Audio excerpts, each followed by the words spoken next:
I want to point out here the point that look at the debris on the right of the screen. There should be a red circle around that, difficult to see from here because of the light. But you will see that all the debris were stopped before passing the road, and after the road you could find some civilians buildings. So the debris have not gone far away. They stayed within the perimeter of the military site we were attacking. Next slide, please.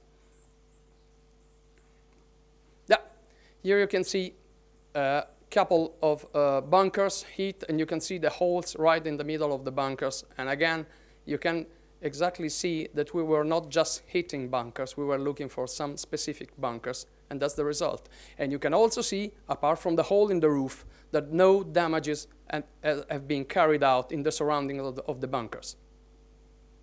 Next slide, I think we got one more. No, okay.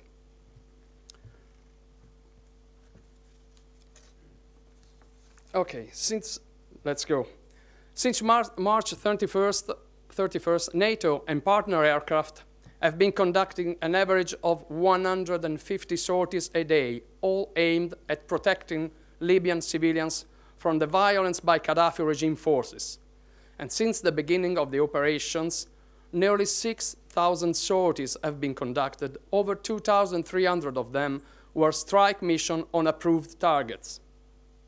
Every day, we observe a changing situation on the ground, and we make adjustments to our operations to ensure that our effort has the maximum effect.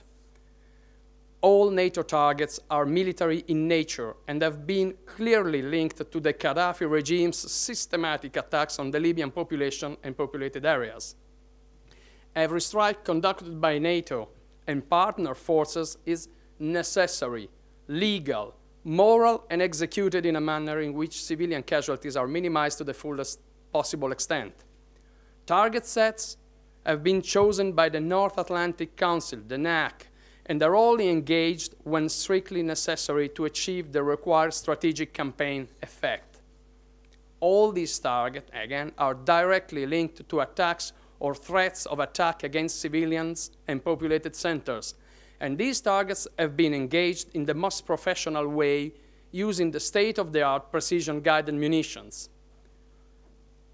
Well, are there challenges and complexities associated with this aspect of the missions? Absolutely.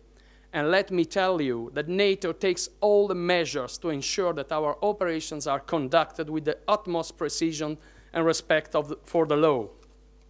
Consider that at every level, from the commander down to the aircraft crew, targets are thoroughly analyzed, constantly assessed, and carefully verified until the very last minute. Our goal in planning and executing all operations is to minimize civilian casualties to the fullest possible extent. And I can say with the highest degree of confidence that the equipment and technology used by the NATO and partner aircraft and aircrew are some of the most sophisticated and precise in the world. We use the most accurate systems and professional crew, and we only use smart weapons.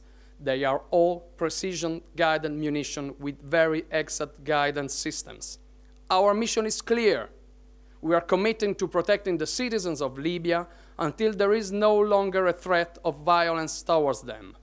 Our mission will be completed when 3 military objectives have been met. First, all attacks and threats against civilians have ended. Second, all regime forces have returned to their bases.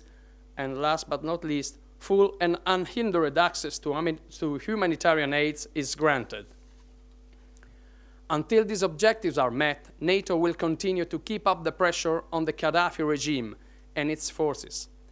Our preference, for the sake of the Libyan people who are enduring hardship and suffering, is that these objectives are met sooner rather than later.